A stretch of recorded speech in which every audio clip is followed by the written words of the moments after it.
రాష్ట్రంలో ఇంకా వర్షాలు పడే అవకాశాలు ఉండడంతో అప్రమత్తంగా ఉండాలని అధికారులను ఆదేశించారు మంత్రులు. వరద బాధితులను తప్పకుండా ఆదుకుంటామని చెప్పారు. వరదలపై నిర్లక్ష్యంగా ఉంటే ఊరుకోబోమని అధికారులకు వార్నింగ్ ఇచ్చారు. కుటుంబ నిర్ధారణ పూర్తయ్యాక పెండింగ్లో ఉన్న రైతులకు రుణమాఫీ చేస్తామన్నారు మంత్రులు. భారీ వర్షాలకు తెగిపోయిన చెరువు కట్టలు, కెనాల్స్ పునరుద్ధరణకు వారం రోజుల్లో టెండర్లు పిలవాలని అధికారుల్ని ఆదేశించారు మంత్రి ఉత్తమ్ కుమార్ రెడ్డి. రాష్ట్రానికి మళ్లీ వర్షాల సూచనలు, ఇప్పటికే జరిగిన నష్టంపై ఇరిగేషన్ అధికారులతో వీడియో కాన్ఫరెన్స్ నిర్వహించారు. రెగ్యులేటర్లు, షట్లర్లని నిరంతరం పర్యవేక్షించాలని, లేకుంటే విపత్తులు వచ్చినప్పుడు చాలా నష్టాలు కలుగుతాయని చెప్పారు. విధుల్లో నిర్లక్ష్యం వహిస్తే ఊరుకునేది లేదని హెచ్చరించారు Uttam.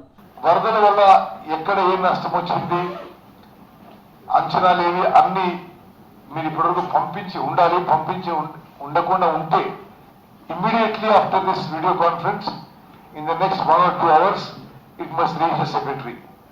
Secretary will fine tune it and send it to government, because you also have to send it to Government of India.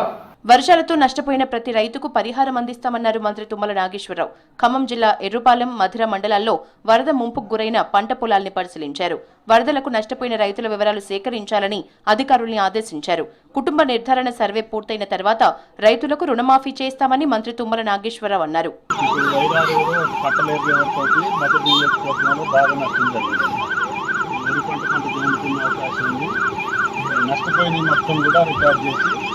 తొందరగా పంపించమని చెప్పాను. ఏ రైతు కూడా నష్టపోయినందుకు ఉండిపోతుంది. అట్లాగే రుణమాఫీకి కూడా కుటుంబ నిర్ధారణ కూడా తొందరగా పూర్తి చేస్తే. సికింద్రాబాద్ గాంధీ హాస్పిటల్లో ఉద్రిక్తత నెలకొంది. ఆదివాసీ మహిళకి సర్కార్ నుంచి చెక్ ఇచ్చేందుకు వచ్చిన మంత్రి సీతక్కను అడ్డుకునేందుకు ప్రయత్నించారు బీజేపీ మహిళా మోర్చా నేతలు. ప్రభుత్వం విషయాన్ని డైవర్ట్ చేస్తోందని ఆరోపించారు. అయితే బాధితురాలికి న్యాయం జరిగేందుకు తాము పనిచేస్తుంటే బీజేపీ లీడర్స్ రాజకీయం చేయటం ఏంటని మండిపడ్డారు మంత్రి. మాకు తెలిసిన వెంటనే మరి ఆ నిందితుడు ఎవడైతే ఉన్నాడో, ఆమె మీద దాడి చేసినటువంటి వ్యక్తి వెంటనే కేసు పెట్టి జైలుకు పంపడం జరిగింది. ఆ ఆదివాసీ మహిళను మరి ఇక్కడ గాంధీ హాస్పిటల్లో జాయిన్ చేయడం జరిగింది. వేరే లీడర్స్ కొంతమంది వేరే రకంగా వాయిస్ ఇచ్చారు. జరిగినా కూడా జరిగితే జరిగినట్టే తీస్తాం, జరిగిన దానికి ఖచ్చితంగా పనిష్మెంట్ ఇస్తాం, ఎక్కడ రాజీ పడే లేదు. హైదరాబాద్ జూబ్లీ హిల్స్ లోని నివాసంలో సీఎం రేవంత్ తో భేటీ అయ్యారు ఎస్బీఐ ప్రతినిధులు. వరద బాధితుల సహాయం కోసం సంస్థ ఉద్యోగులు ఒకరోజు జీతం 5 కోట్లు సీఎం రిలీఫ్ ఫండ్ కు అందించారు.